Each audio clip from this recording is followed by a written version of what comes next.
need some practical facts, no more theory crafting or lofty abstracts. I need a concrete solution, a foregone conclusion, back to basics. We're back to basics. We're back to basics. We're back to basics.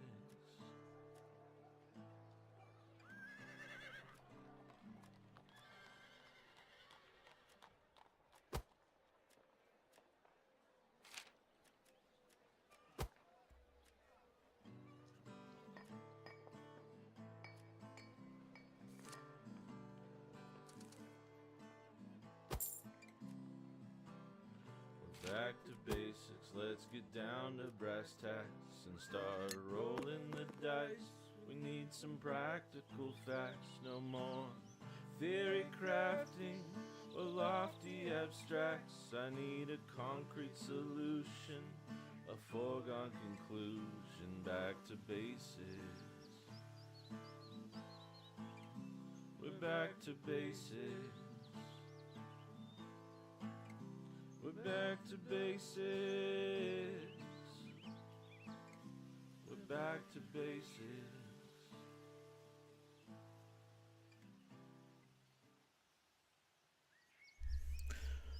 Greetings, goblins, and welcome to Elder Goblin Games, the Universalist TTRPG channel where the DCs are made up and the stats, they do not matter.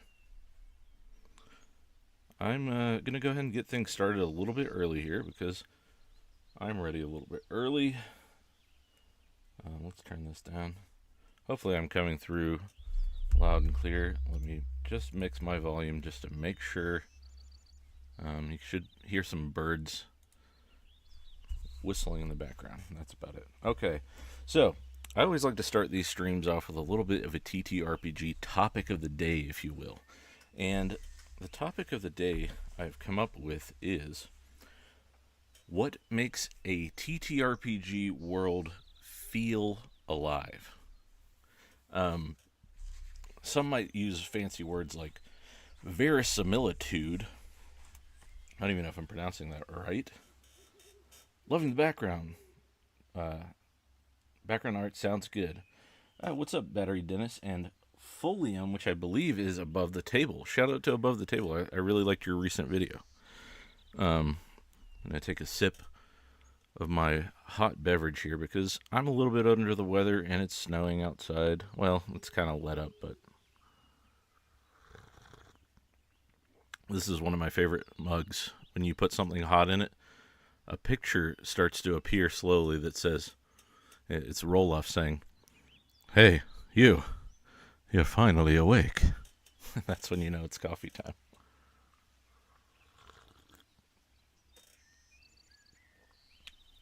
Yeah, wrong count. And thank you. Yeah, absolutely. Okay, so to get back to the subject here, what makes a TTRPG world feel alive? So this is a rather broad question, but I'm going to attempt to answer a couple of different things on this topic here. First off, does it matter to your game that the world feels alive? Are there, to your story, to the adventure itself, are you doing more of like a dungeon crawl classics where you're just literally delving into dungeon after dungeon? You go straight to the door. There's not really a great need for the world to quote-unquote feel alive. So first off, consider your genre that you're sort of playing, or your, let's call them GM domains, your play styles of games, if you will. Because, if not, then the rest of what I'm about to say is completely a moot point for you, right? So, two, let's think about a living world should and can be impacted by player choices. So, the reason I think that this is an important idea is that if you allow your players' choices to impact the world, that's one way to make your world really feel alive, but it also creates investment from your players, right? Like, if your players can actively see the impact that their actions, or better yet, their choices throughout like adventures and, different sessions and things like that, if they can see the impact their choices have had on the world, that's one really easy way to make your world feel alive. Like if they come into town and everyone's like, it's them. It's the heroes who slayed the frog hemoth that was plaguing the hinterlands. you know? Then yeah, that's like a really easy in, right? By the way, how my mic was really hot last time, so I'm just gonna turn it down a hair so the audio isn't peaking too much. I know I can tend to mumble at an even kind of monotone, but yeah, so one easy way is actually taking their choices and somehow either weaving them into the adventures you're running, or if you're running kind of like an overarching story style campaign, then really making those choices the players have made matter.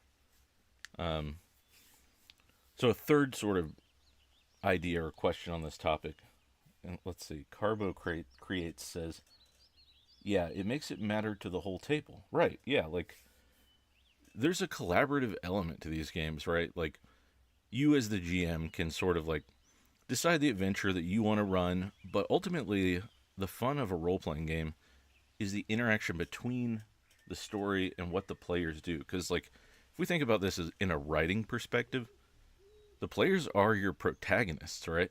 So, as a writer, you just write a story, you have an idea in mind, and you get to control those characters and kind of make the decisions for them. But a role-playing game is inherently collaborative, I believe.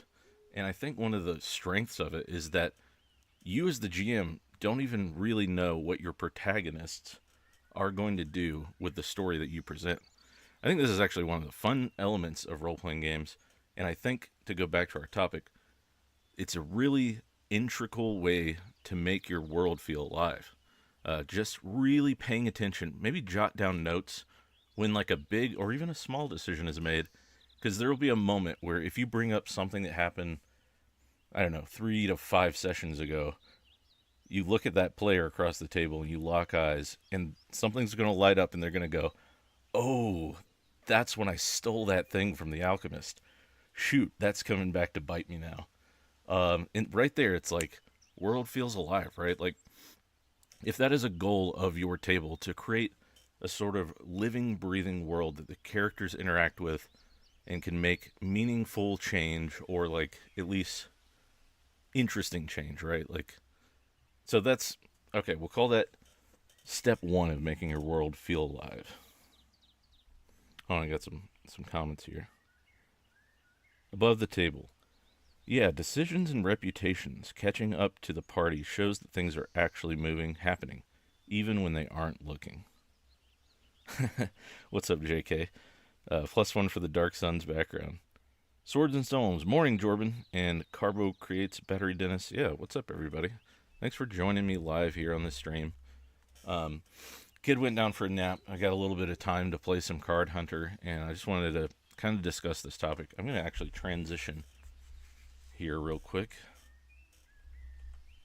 to the Cardhunter map as we continue to talk about this. Okay, I'm really good at transitions. Live. Alright, for a second you're going to see a black screen, but that's alright. So, we discussed creating investment, making your world feel alive through player impact. That's going to be step 1. Okay, so another question. How can we, in small ways, make the world feel alive? How do we create, little examples, not always on a big scale, because you can think like, I need to find a large way to really show the impact. Like maybe the villains or the factions have like shifted, which is one way to do things, but thinking on like session to session, right? Like maybe your characters they start out in town. Like I'm thinking of our West Marches game that I want to run. So like, or even here on the map, we're at the Armory right now, right? The level 1 shop. So we're starting in town, and one of the broadsheets drifts by in a wind and catches onto the railing of the bar, right? Or the corner of an alleyway, and one of the characters clocks it for a second, and they see news about the different factions, the things that they've continued to do while the players go out and explore. And maybe these aren't like world breaking things, but you just see like the let's call them the Gray Hands. The Gray Hands have the Gray Hands have cleared the road north of town, clearing out the threat of the local bandit problem. That kind of thing. Maybe a headshot of one of the characters or something like that. Or I heard Hankerin say this on one of his RPG mainframe podcasts. He was talking about like a cyberpunk world where you start out the scene and everyone's sitting at the bar having their drink, and one of those like hologram lines of news is like drifting by in the background, and you just see something like Hanzo Corp, new line of cloaking assassin droids, and it just instantly tells you, like, it clues in your players to things that are happening in the world that make it feel alive and ever changing. Like, and then later in that session, maybe they encounter one of those Hanzo cloaking assassins, and someone, maybe one of your players actually realizes, oh shoot, this thing we've been fighting that we can't see, I bet it's one of those cloaking droids we saw in the news headline. Like, that's a way to really, like, a solid, actionable way to take this concept and plug it into your next game, right? Like, headlines. Hold on, I got some chats. I tried Cardhunter the other day for the first time. It was fun. It is a really cool game. We'll play it in a minute here, but starts off a little slow. I really like the mid to end game of Cardhunter. When you finally start to feel like you actually have builds, and you're not just taking like every new item and every new card you get and just shoving it in your deck, but you actually start to be like, oh, I'm a fire mage, and I teleport around and keep casting fire and then running away. Stuff like that. Buenos dias. One of my players really wanted it. Their magic to have a smell. We randomly rolled for the smell. Maple syrup. The antagonist was asking around town, trying to smell everyone's spells. That's awesome.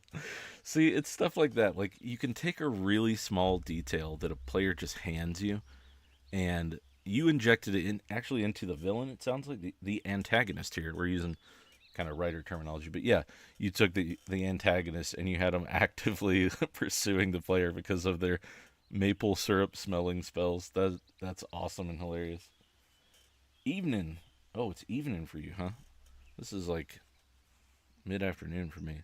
The world is alive, as alive as the players make it, with a wee bit of help from me. Yeah, so, and just to go back to that idea of these, like, little rumors and little ways to seed things, you could have, in a lot of old school games, you have rumors, right? Rumors about the party's exploits, for instance. Like, they come back to town, and they hear someone whispering, like, there are these brutal warriors out there who keep killing off every bandit lord they come across. And, one of the things I like about rumors specifically is they don't always have to be true, right? They could either get twisted or misconstrued.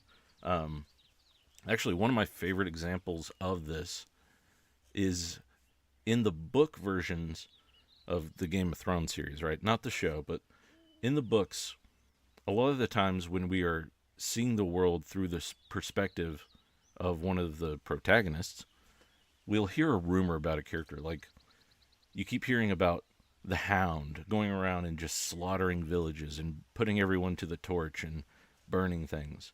And you're like, this guy's all over the place. He's just killing wantonly. And then you finally meet the Hound and you realize, oh, people were just mixing it up. Those were rumors about his brother, Clegane. Wait, actually, I can't remember their names right now. But not the Hound, his brother, the Mountain. And everyone had it twisted, right? And so rumors can be an interesting way to interject some realism or the feeling of being alive to your world. And they don't even always have to be true. Like, you can use this to sort of bait players into an adventure, for lack of a better term. Let's just call it hook. Hook your players into, like, kind of moving in a specific direction. And then you can also turn that into like a mystery or a reveal at a certain moment, because now they realize we've been chasing the wrong guy this whole time. We were after the mountain, and it turns out the hound could actually be one of our allies, just to kind of follow that example there. But, this idea of making the world feel alive is, in essence, we can describe it in one term, that the world keeps moving, right? Like, as the players make their choices, you want to track the different factions' actions or movements in the world, or this is something Dungeon World calls fronts. And so, if you, as the GM, just write down a little note if something maybe affects the plans of one of your factions, right? That's an easy way to do it that doesn't pin it on any one character or things like that. Maybe like the Grey Hands in our early example. Yeah, they cleared out all the bandits, but then the rest of the bandit groups that were still left bound together and created a black network of assassins and cutthroats and things like that. So now, maybe they actually caused a bigger problem in the land that the players are going to have to deal with. They kept, ignoring the slip on the wall at the tavern that said, bandit problem on the roads. And, here's a caveat, though. You don't always want to punish your players, right, for not taking a quest or making a certain choice.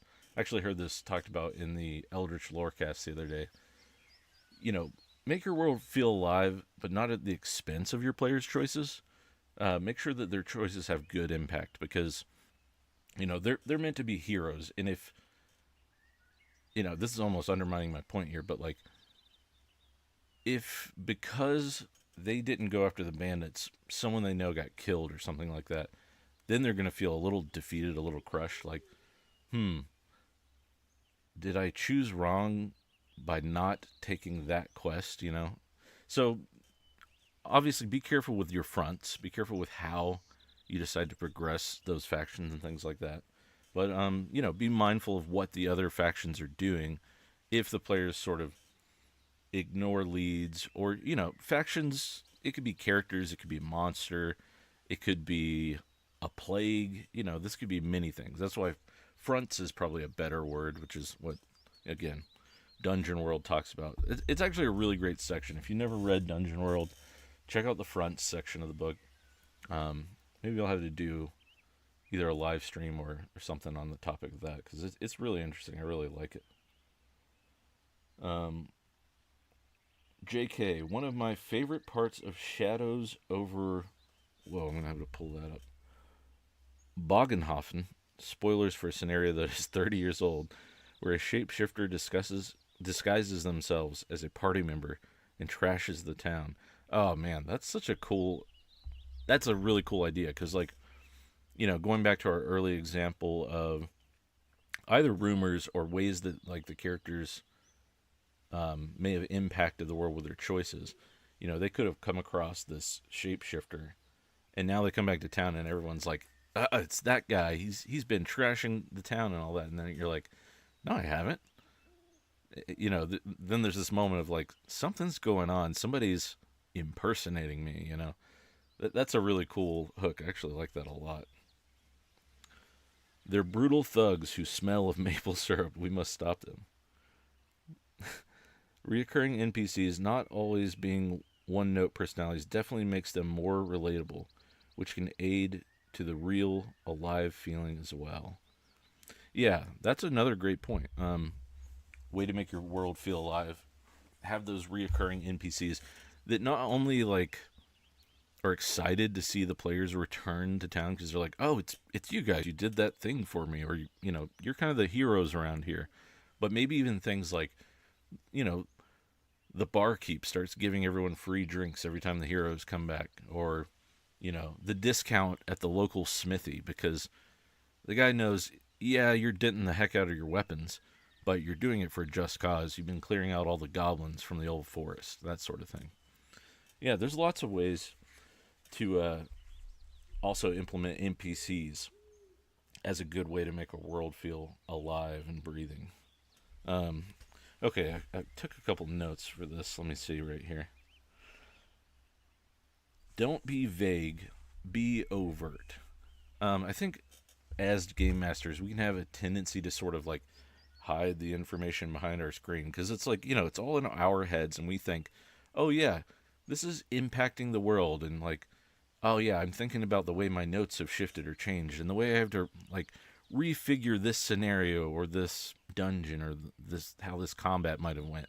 But the players don't know any of that, right? Like, so it's good to be overt with the ways in which your players have impacted the world or the ways that the world has shifted. Which goes back to my like the broadsheets and the notes and things like that. That's a really easy way to implement those changes that have happened. Like the players can see like, oh, that dragon that we killed. The bandits were going to use that. This is a bad example, but the bandits were going to use that to overthrow the town, that dragon, and we slayed him. And so now they went and they found a herd of owl bears, and they rounded them all up. So the news headline says, the red bands gather owl bears for assault. And you're like, oh man, I thought we had kind of dealt with that problem, but now they've moved somewhere else. We need to deal with these bandits, actually. So yeah, just trying to be clear or overt if you do change something to kind of like follow what the players have done or the way they've impacted, or even just to say like, town, how do I put this? Town experiences sudden growth thanks to like the money put back into it because all these adventurers keep coming back with gold, and all of a sudden there are like new taverns all over town, and there's a nice stable with like proper horses and stuff like that, and better swords at the armory, that sort of thing. Like, have the impact shown to them directly. Otherwise, they might not realize the impact they're having on this living world. And then, this is kind of a weird one, but I'm going to throw it out there anyway. In the situation, a hook isn't gone after that would affect the world. I'd have another adventure party to take care of it and get the glory. Whispering Wisp. That's a great idea, actually. I don't know if you've ever heard of... What is the name of that?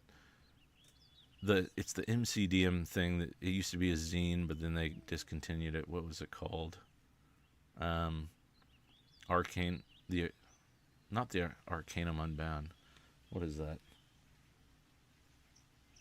Anyway, whatever the MCDM zine was, they had a thing in there called like rival parties, or one example one was called the Grim Accord, right?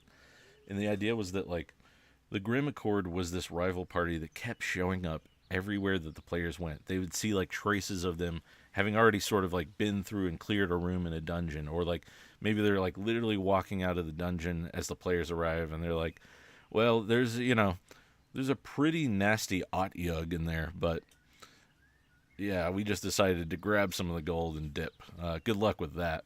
And just have this kind of party that's sort of an antagonist, but not like directly a threat to the party, if that makes sense.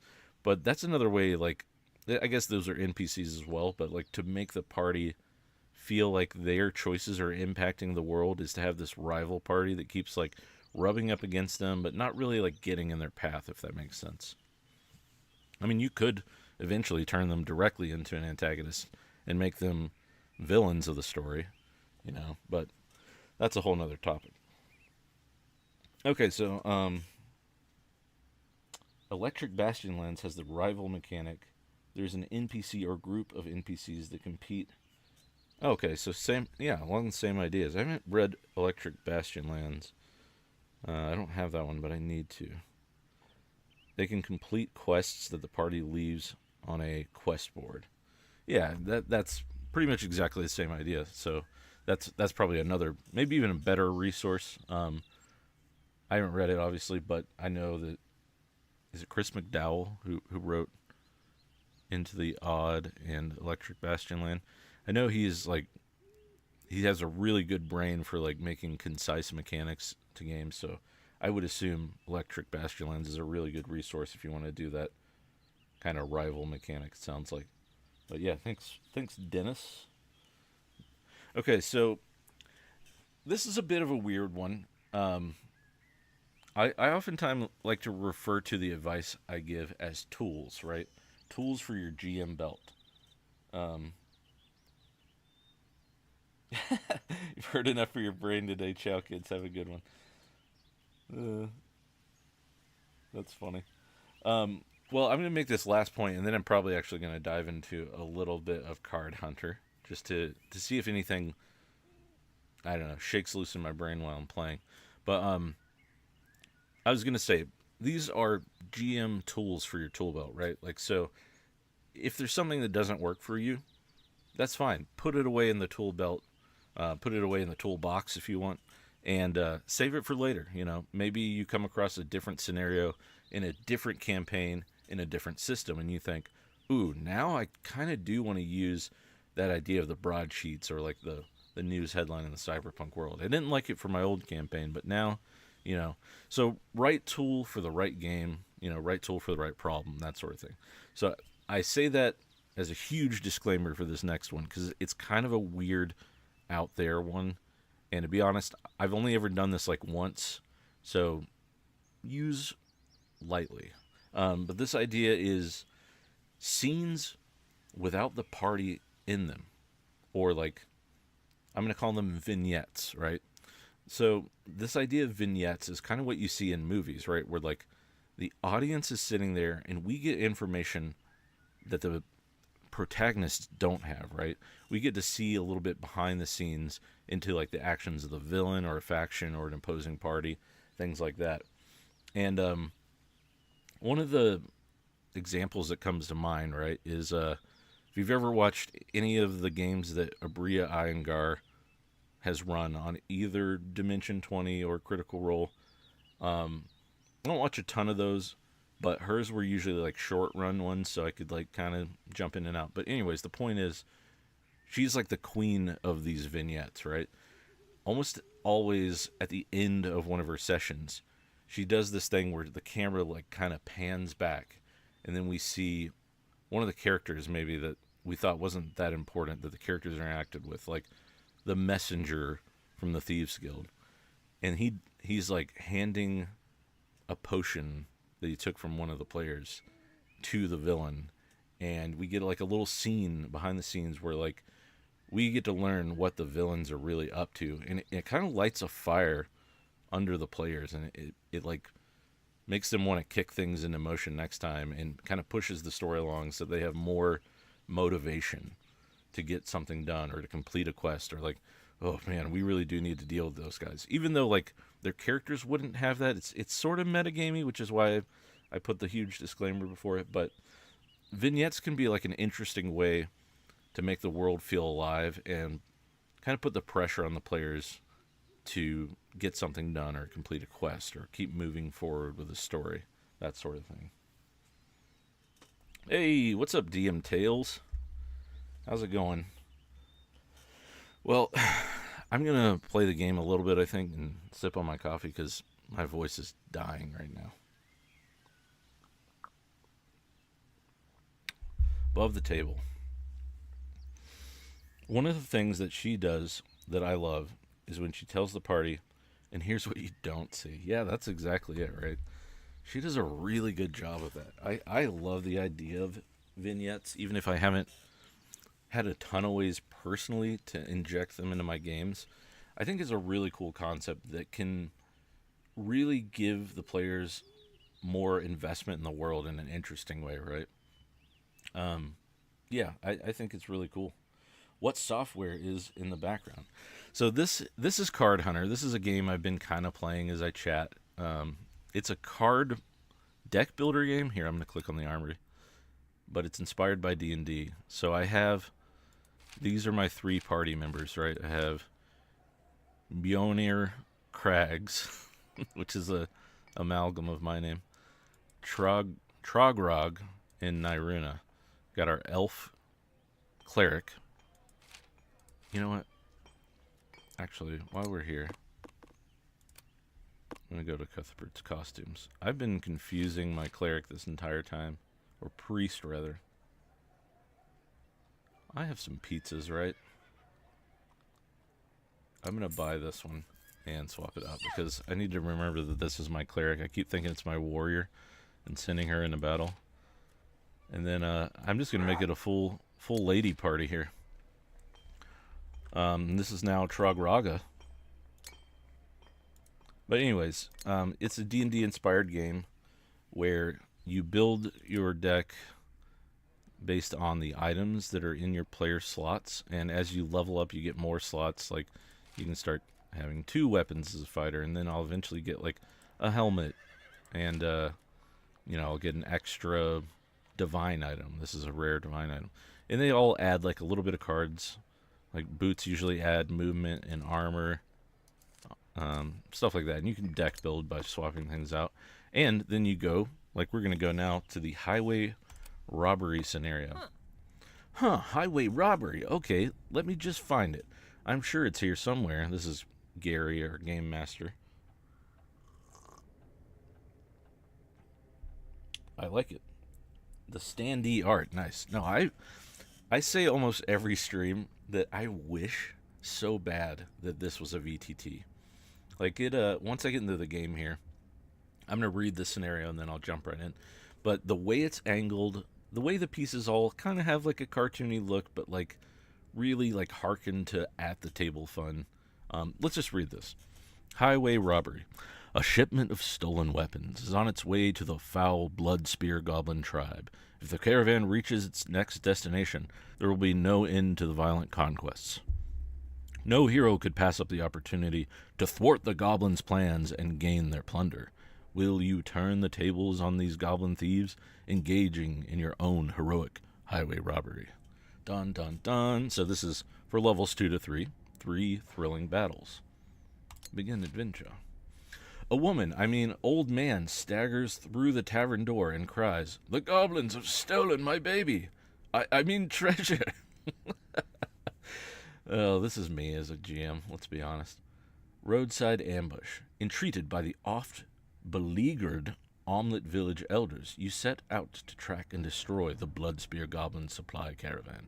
After following the tracks for a mile or so, you come across a group of goblins lurking behind some roadside boulders. Excuse me. No doubt left behind.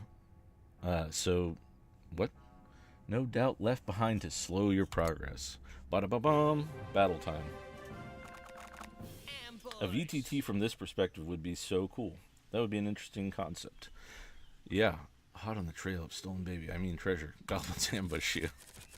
Alright, so we have our classic goblins on the road fight. And, I could... Again, I've said this every stream now. I could see having a VTT like this where you take your mouse and you're like, you just drag and you're like, okay, this is dirt road, and it puts all the little things in. Then you go plop, plop, plop, couple bushes, plop, plop, plop, couple stones, castle wall here blocking the road, and then like a little door. And you could just quick make maps, and you have like, you're like almost Photoshop tool style on the side. And then, plop in a couple of these little goblin pieces, different looking ones for different types of minions and stuff like that, and then your player icons, and then just grab your dice like here and like roll it, grab them, chuck them. It would be, I think, the best version of a VTT. I'm not super interested in the like computer graphics, like video game level design, and I also don't always love the like flat over design, though I think it works really good for like when you're uploading a map. But it would also be cool if you could like upload the map and it just converts it to an angle like this, so that you kind of have the isometric view. I think that would be really cool. Yes, perfect concept. Alright, so in this game, humans can run, elves can dash, or rather I should say, every time you draw cards, you automatically get your racial movement, which for humans is run, for dwarves is walk, and for elves is dash, on top of whatever other cards you've added to your deck, which will randomly appear. So here I have 2 armors, an attack, and a run. I only have a memory loss as offensive from my wizard dwarf, and my cleric has an avenging touch, which is a melee that deals 3 damage and heals me. Wait, heals one of your other allies. Oh, wow. That's really good, actually. The aspect of making the world feel alive is definitely something built out of a lot of tiny little pieces. There's definitely not a single go-to practice to accomplish this. Yeah, and that's kind of why I thought it was like a more nuanced topic. So one thing I've been trying to do with my like live stream videos is I want to talk about the more like nuanced topics that I don't really have like a set sort of standard that I operate by, right? Like, and you know, it is kind of a conversation with whoever's live with me, because I think plenty of people out there have good input. Like when whoever kind of jumped in with the idea about the electric bastion lines, it was Dennis. Yeah. So I bring this up just to kind of make it into more of a conversation, so that, you know, ideas can be thrown out there. I don't know if I'm not really sure what the engagement is on these sort of live videos yet, because it's kind of a weird grab bag of things, and I'm just trying it out. But I'm gonna turn my fan on. It's super, super hot in here.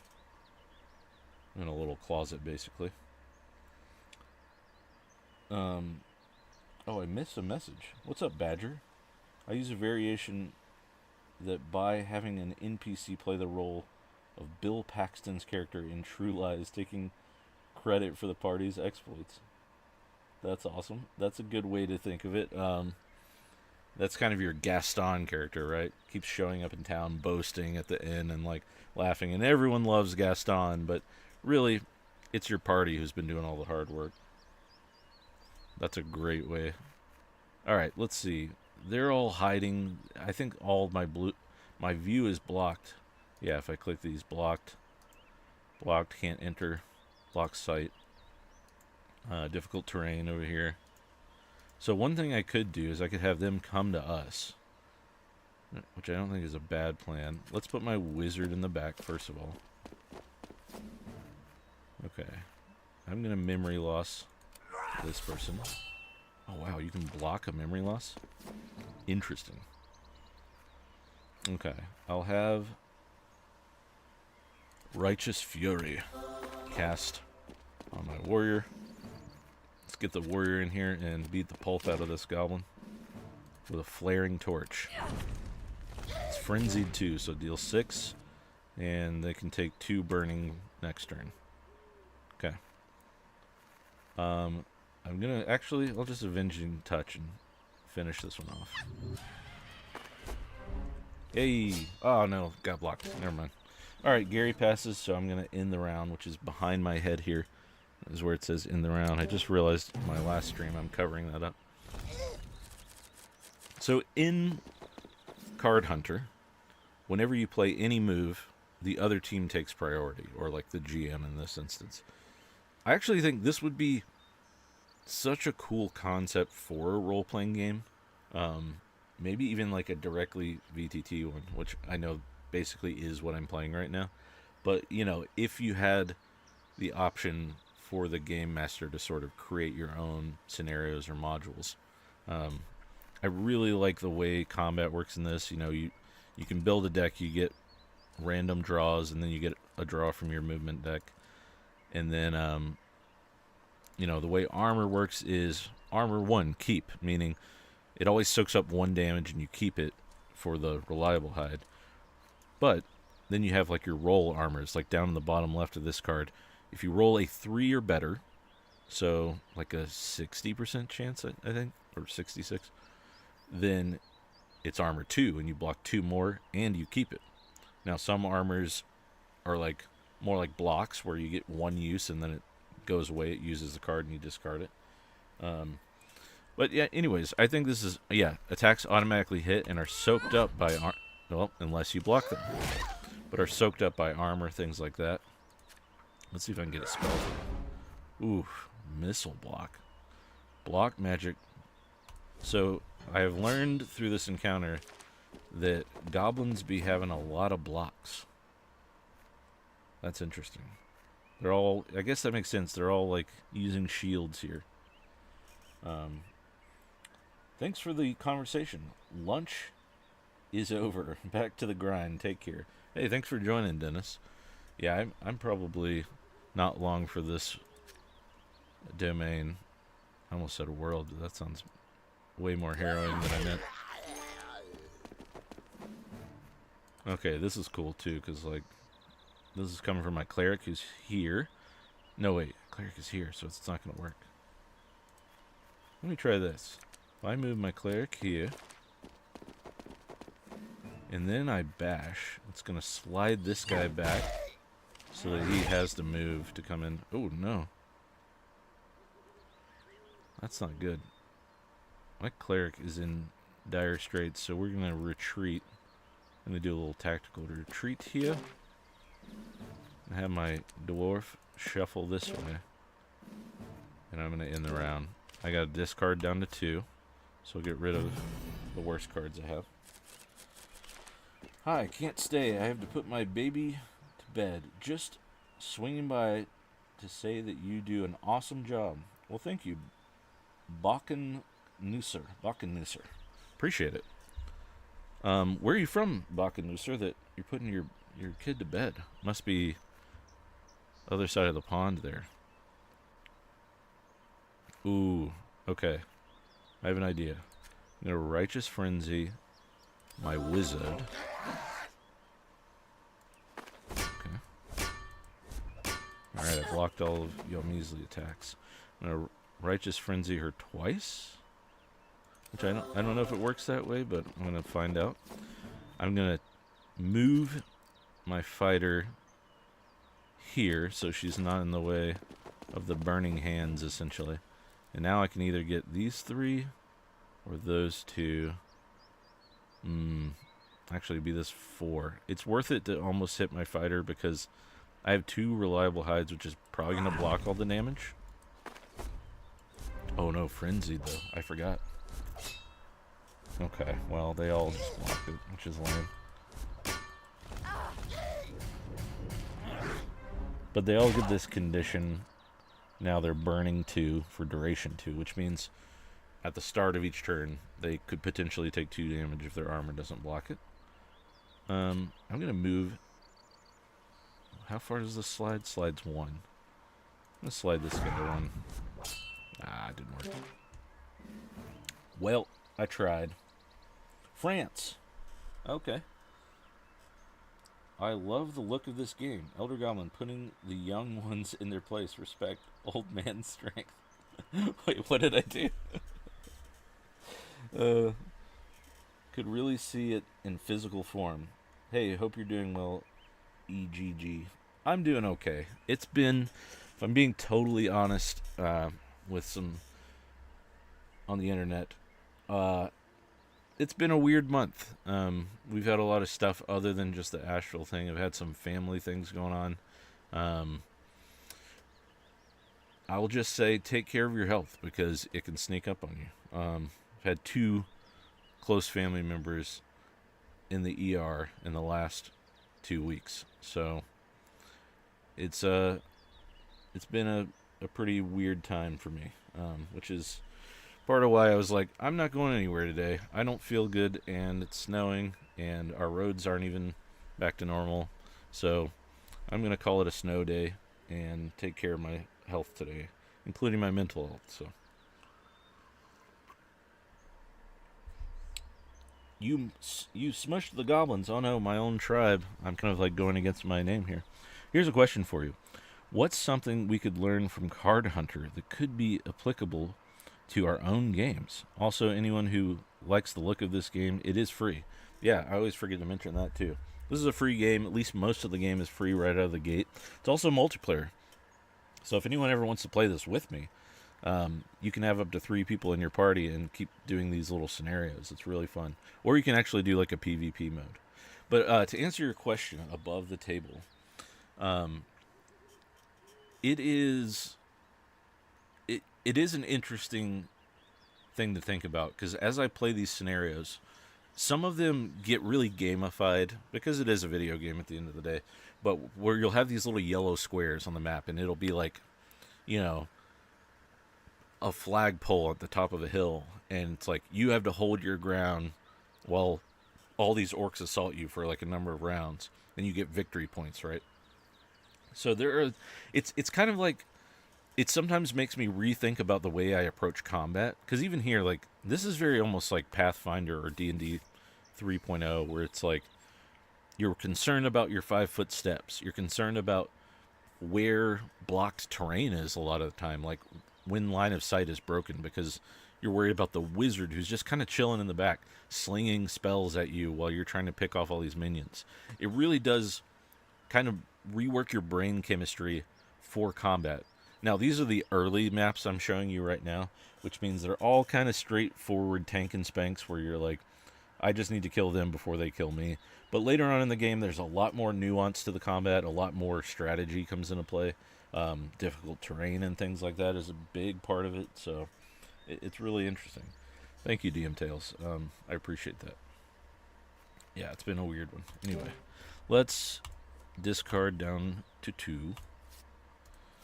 And let's hope I get a heal. Where are all my heals? Oh boy. Yeah. My cleric is in trouble. I'm going to heal everybody. I'm going to Righteous Fury my fighter. Okay, which one's the most almost dead? Probably this dude here. Discard all cards attached to target. Okay, now this is a little hack here. So there are 2 out of 3 of these left. They share a hand. And 3 out of 3 of these left. Where are they? Mizik, Mwek, and McQuill. The Goblin Grunts. So really I want to save this one that makes them discard. Discard all cards attached to target creature. Oh, actually, no I don't. That's going to get rid of the fire that's burning them. So, change of plan. Whack. Kill that guy. Whack. Kill this guy.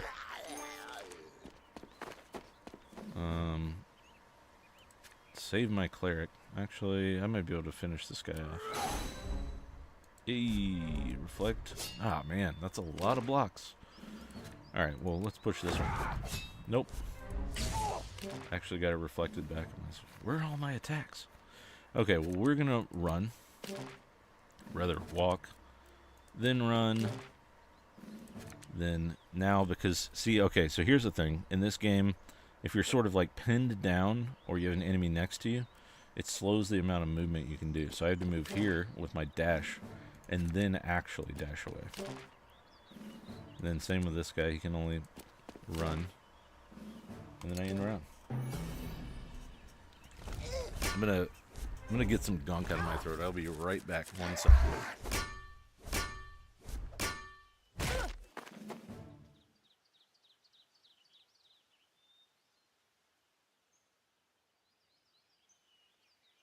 Alright. Oh, this is one of my favorite things.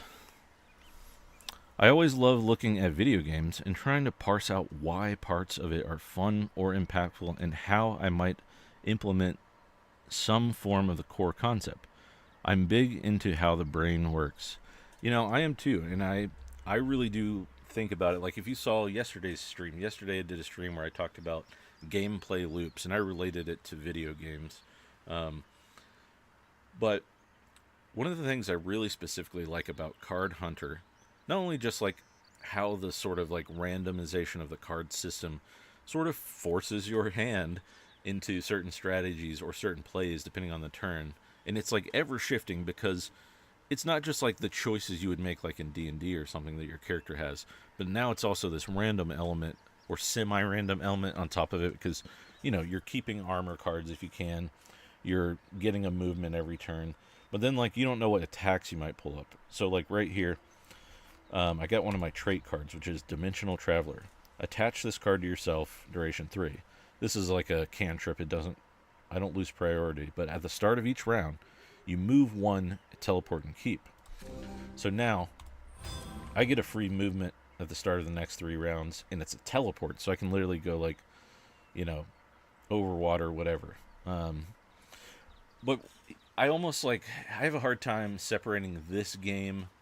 I feel like this game is so well made that I have a hard time like pulling a lot away from it to add to a role-playing game, because I think I like a lot of what's already present in the mechanics here. Like, there's no roll to hit, right?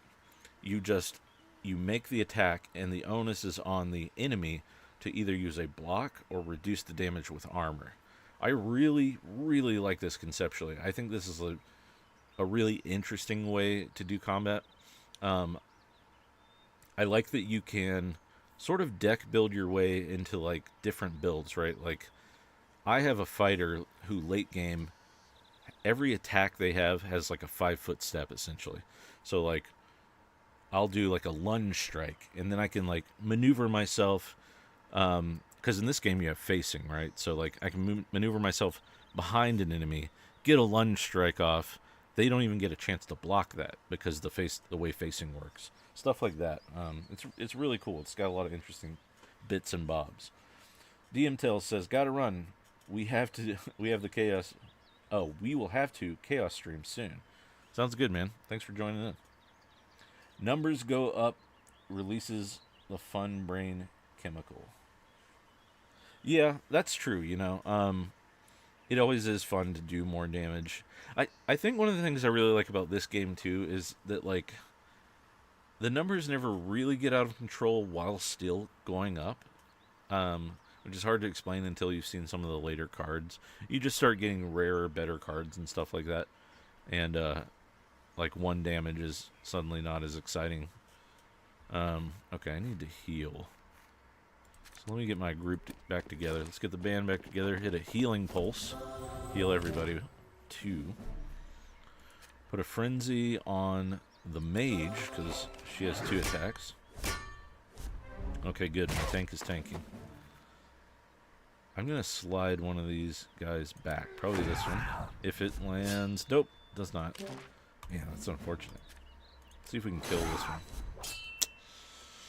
I'm just having a hard time finishing off these goblinoids here. Man. Blocks are annoying. I gotta move around more, I think. Okay, so here's my little free teleport.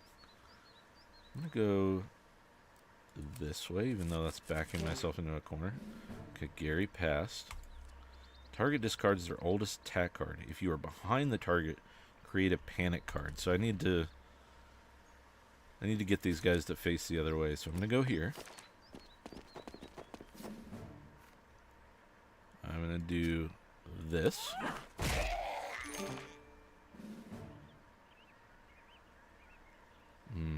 I have made a great mistake. I'm gonna healing pulse again. Ouch. This is a slide if it goes off. There we go. Get away from me. Boo!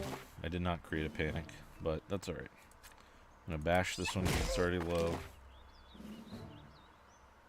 Let's do some dashing around a bit.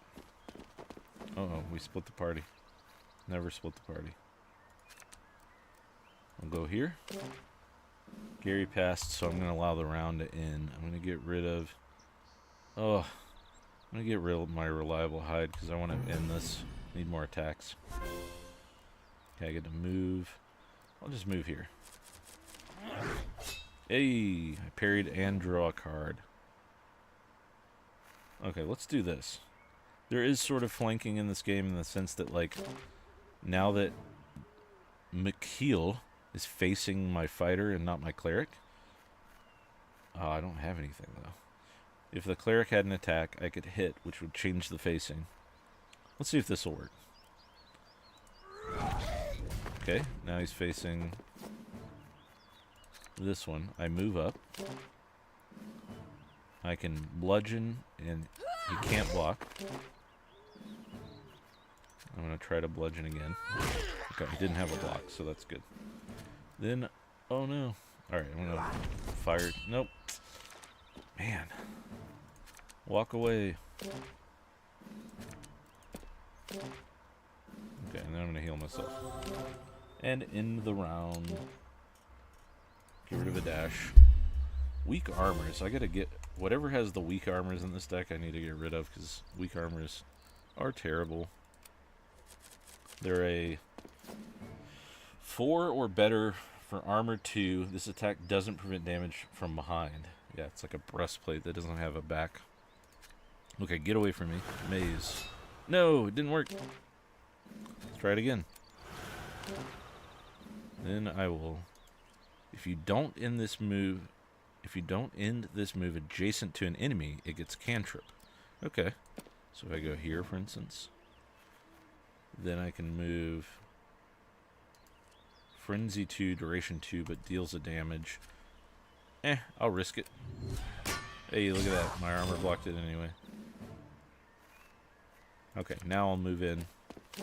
I'm behind this goblin, so I can't block. Boom. Victory. Incorrect. Oh, it's Melvin. That was the wrong intro, Gary. I spend 5 hours prepping for an adventure. You need a total command of your brief. Alright, now we're back to the second part of this highway robbery. You finish off the goblin rear guard and empty their packs. Inspection of the tracks reveals that the wagons are headed for a small wood. Though the tracks are fresh, you feel the urgency of the situation. Don't let the caravan escape. We get a little bit of loot from these guys. It's randomized. Ooh, I could go full fire mage here. Okay, I'll take all. I'm not going to change anything for the moment. I once committed the opponent omnibus to memory. Are you sure you're ready to be a GM, Gary? The opponent omnibus? Is that supposed to be like the Dungeon Master's Guide? I don't know, that's funny though. You emerge from the bracken to discover that one of the wagons has lost a wheel and the goblins have left it behind. They clearly intend to return, for it is guarded by a huge goblin hulk. It bellows a war cry and rushes to the attack. Oh man, if I remember right. The earth trembles and the sun is blotted out from the sky. Yikes, it's a goblin hulk. This guy hits like a truck. Alright, I get Dimensional Traveler, which is really good. I'm just going to hit Memory Loss right out of the gate. So that... Oh no. Alright, well we're going to catch him on fire and run for our lives. Okay. He means business. 11? Ooh! That is terrifying. I have 1 health. Wow. This guy came out swinging. I'm going to hit a healing pulse on everyone.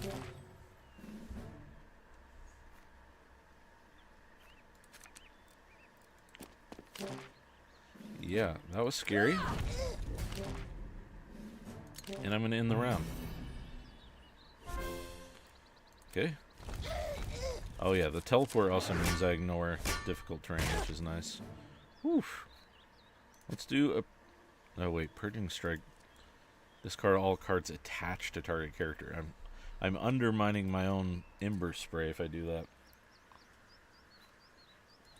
Well, let's start off with a heal, because everyone is hurt. I'm going to give you a Frenzy. Oh my gosh. Alright, fire! Oh boy, I might be dead. 1 health. Oh, whatever. No, if I purge it, it gets rid of both of these, doesn't it? Let's push you back. Dash in, see if I can get off a bludgeon or 2.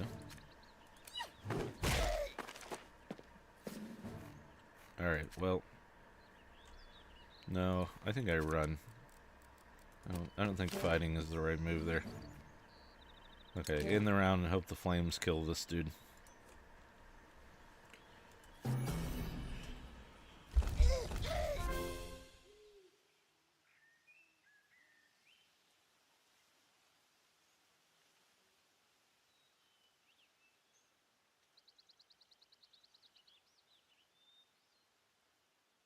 Oh, sorry y'all, this cold's getting the better of me.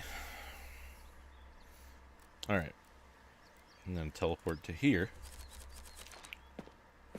See if I can just shock him. Yay! Hulk dead. Victory! The massive hulk topples to the ground with a booming crash, another mighty tyrant undone by the people. By the little people. Duh. Gary, you GM with the grace and delicacy of an orc fishwife. Melvin is clearly our meta antagonist in this game. Alright, Aftermath. The abandoned wagon is empty, a diversion intended to buy time for the main convoy. The greedy goblin's pockets are stuffed with loot. However, you quickly gather up what looks useful and hurry onward. You know, going back to what you said earlier above the table, ways that this game, things you could take away from this game to inform your tabletop role-playing game at the table. There's really good context here for the adventures. Like, I think even having, like, taking this Aftermath or whatever, it lets you know a couple of things are going on here. This was a diversion. And so what I'm trying to say is what I like about this is that it's clear. It's overt. There's no kind of, wait, was this the wrong thing? Did we make a mistake by hitting? No, this was a diversion. It was planned. You could just straight up say to your players, and it gives them the context like, ah, crap, now the stakes have been raised, right? Like, the thing we needed, the princess is in another castle, right? We fell for the diversion. These goblins knew we were coming, that sort of thing. But you still get some loot. So there's another takeaway. Like, even if it's small pieces, like, give your players loot between fights and things like that. Let's see what we get. I really like the gameplay loop of this game as well. I think it's really well done. I always enjoy playing it. Here it is. Mock, the orc chieftain, waits for you here in his fortified camp. And I guess here, the orc was using the goblins as bait, so... No. It's Bulk. He's a goblin, and it's in fact a cave, Gary. Oh, okay. He's mixing up the adventure. Knowing the difference between an orc and a goblin is life and death in this business, Gary. That's funny that I actually thought that that was not a mistake, but... Okay, Bulk. Or Bluke, rather. I can't read. I'm not dyslexic. Bluke, goblin chieftain. The tracks lead to a hillside cave. Creeping through the brush, you are able to avoid the caravan guards and spy upon its lair's inhabitants. You recognize Bluke, a powerful goblin hulk, who by might of arms has become chieftain of the Bloodspear goblin tribe. Nearby is a goblin shaman dressed in clothes matching the caravan, on his way to request Bluke's aid for his mission. And actually, in later missions in this game, it's actually pretty important that you read these descriptions because you'll learn something. Like, for instance, I think there's like a slime fight, and if you read before you just click battle, you'll realize that, like, blunt weapons aren't going to work well against these slimes. They actually just kind of bounce off and deal no damage. So you need, like, piercing and slashing weapons to deal with them. Stuff like that.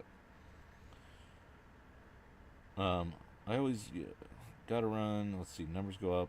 Above the table, did you ever play Smashing 4 on your phone? I'm kind of obsessed with the mechanics in that game. I can't say I have. I'm not familiar with it either. Smashing 4. What's the gameplay loop, or like what's the genre of game? Ugh, I think I need a painkiller. Speaking like a goblin seems to be giving me a headache. We've all been there, Gary. Okay, so we're in a cave. We've got a difficult terrain fireplace that doesn't block line of sight. We have our chieftain here with his little crown, and we have our goblin shaman. Now, video games have taught me to always kill the magic user first. They either heal or deal the most damage while, you know, like keeping the tank buffed or alive or something like that. So, I say, is this difficult terrain? No. Okay. I'm going to do a flank move because it doesn't let me lose priority. Oh, but then the guy's going to come in behind all of us. Well, let's see what happens. I'll walk up here. Obvious maneuver. So he loses a turn. Is that what that does? I didn't read. Where did obvious maneuver go? It doesn't tell me. Okay, interesting. I'm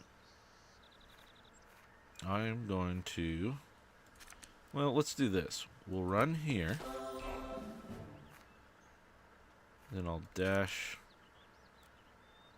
here. Then a righteous... No, I can't... No! I made a grave mistake. Okay, well... That's unfortunate. I'll move my wizard here. I can almost spark this dude. Wow. I have wasted my righteous frenzy because now I can't target my own guy. That is unfortunate. Alright, well we have someone in front of us. Let's purge first. Get rid of all these nice buffs that are on him. And then flame. Oh man. I really put myself in a bad position here. See, positioning is everything in this game. So true, the mage has to die. You get 4 characters in play against a team of another 4 characters. You play in a rink and deal damage by smashing into the other guy. That sounds interesting. Man, I hate to lose this card. I'm going to get rid of my bludgeon. Oh boy, the Hulk is here. We have not completely dealt with this. Maze is random. Place target on a random square within 2 squares. This could either be really good or really bad. Might push him back a little. Oh no, that's the worst possible outcome. Okay, maybe not. Let's see. I'm gonna dash in front of the mage here. A righteous frenzy my warrior. I'm gonna hope this bludgeon kills the shaman with the help of righteous frenzy. Oh boy, I need to get the mage out of there fast. No armor. Okay, I'm gonna righteous frenzy one more time. Then I'm gonna step up. Oof, and flare for 6. Yeah. Gonna heal my warrior. Oh, that's bad. This is very bad. I can't target this guy, so I'm gonna pass. Oh man. I'm gonna keep... Oh, I guess I'll keep the fire spray. Let's start off with a healing pulse before I get destroyed. 11 is crazy high for damage. Okay, let's burn him.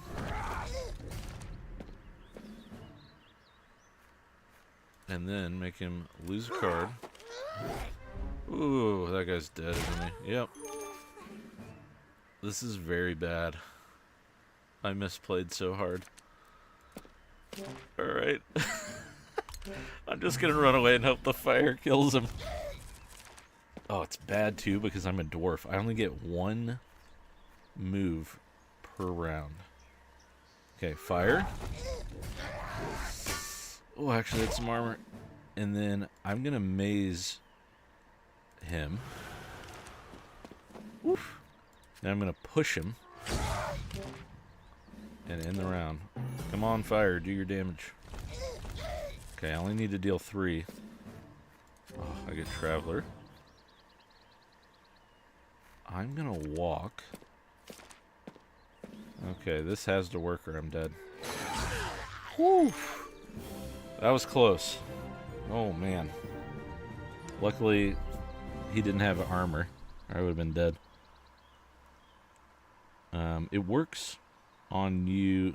It works on a you move a guy, I move a guy initiative system, so losing a guy is not that bad, and even being outnumbered 4-1 is not necessarily game over. You know, that's another interesting thing about this game if you're playing with multiple people. Like, you could have a team of you and 2 friends, so a 3-person team where each person's controlling, like, a fighter or a cleric or whatever. And you're sort of, like, sharing priority on each turn. So, like, you have to decide together as a team, like, okay, you move away from the bad position you're in, right? And then I will cast, like, a buff on you when you're safe. And then, you know, but then it like shifts priority to the game master, and the game master gets to move all the minions. So there's like an extra layer of strategy on top of everything else, because you have to decide when is the right moment to attack, when's the right moment to run as a team, you know, when's the right moment to heal. There's just a layer of complexity to this game that I think isn't apparent at first, but as you play it more, you start to realize. Gary is a rank amateur, I'm afraid, Elder Goblin. I do hope this will be more than mediocre for you. Man, Melvin's a real douche. Alright. Aftermath. With Bluke defeated, the Goblin Raiders immediately scatter, leaving the wagons behind. The Bloodspear tribe will have suffered a significant setback. The Omelet villagers are once again indebted to you. Well done, heroes. Now, let's see what those wagons contained. Collect loot. Oh, and I leveled up, which means I get more health and a new martial skill. So did my... Let's see, do I have a martial skill yet? I do not, so it's giving me some crappy basic cards. Let's see if I get one. Whoa. Okay, that's a sell. That's a sell. It's nothing. That's a really good robe, though. Is that a... Oh, I don't have a slot for a robe yet. It's not a cleric one, is it? No. This goes to a wizard, but I have to wait till I get to level 4, I guess. But man, resistant hide is really good. It's a 4 or better, so it doesn't always work, but this armor grants immunity to fire, poison, electricity, and acid keep. So basically, anytime you get hit by a spell that's any of those, you just wave it. You know, you take no damage. And then, on top of that, it does armor 1 keep, but only at a 4 or better, which isn't great, but it's something. And then 2 reliable hides are always really good, so take all and finish. Alright, well, so I should make my players play this. Together as a team building exercise. Yeah, actually, it's a really, really fun game to play with people. It's even more fun than what I'm doing right now, playing alone, but it's easier for me to have back and forth conversation live if I play by myself.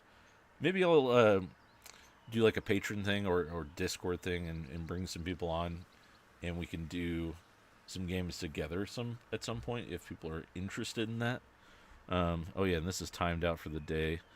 There are also ways to like go back and replay other quests with new challenges. Like there's a quest where it's like no one can die, you know. You could play the wizard shop again, or what did we just do? Highway robbery a second time, but like, yeah. Actually, let me see if I can click it. You've exhausted this adventure, but you can replay for diminished rewards. It will reset tomorrow. This one doesn't have it. Let's see if I look at Lair of the Trog Wizard. No. I don't want to. Okay, so yes, abandoned adventure. That's all right. We'll wrap things up with the way the game loop always ends in a D&D game, right?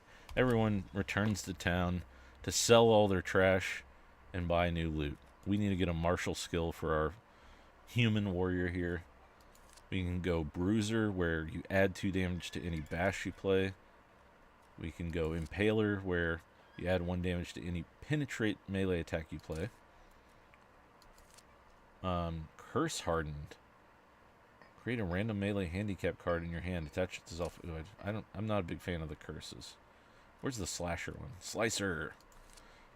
Add 1 damage to any chop you play, and these last for 3 turns when you draw them, and they automatically play. And then you get 2 chops along with it, which are 2 damage to 2 different targets. I like chops a lot.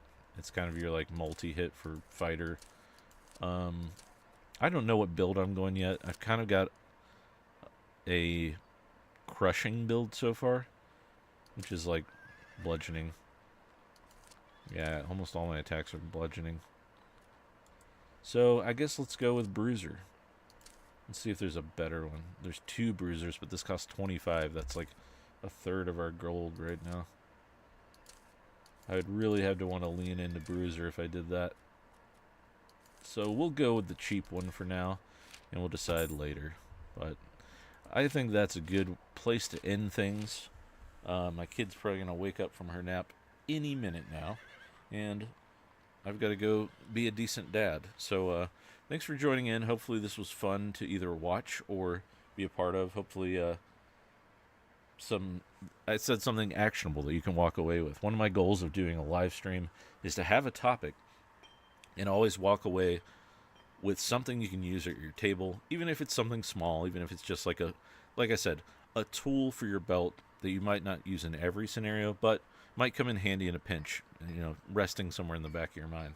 I'll exit to the map here, and I will pull up my big version of myself for a second and just say, I'm thinking about doing these more semi-regularly if I feel like they catch on, if I feel like people are interested, and then I may do something where I involve more people, like different people from the Discord and stuff, or, we could play other games together.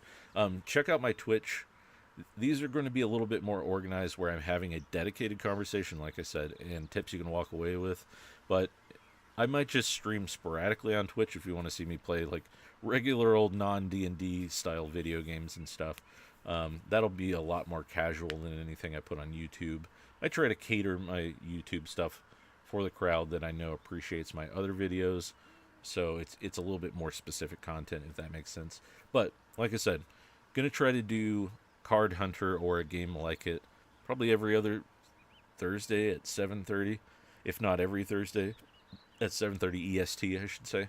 So keep an eye out for those going forward. They'll probably be an hour to a 2-hour stream, somewhere in that range, because it usually takes a while to go through a whole adventure in this game, usually about 3 encounters. But yeah, thanks everybody for joining in. Thanks for chatting live and showing up and just listening to me ramble on the internet about tabletop role-playing games.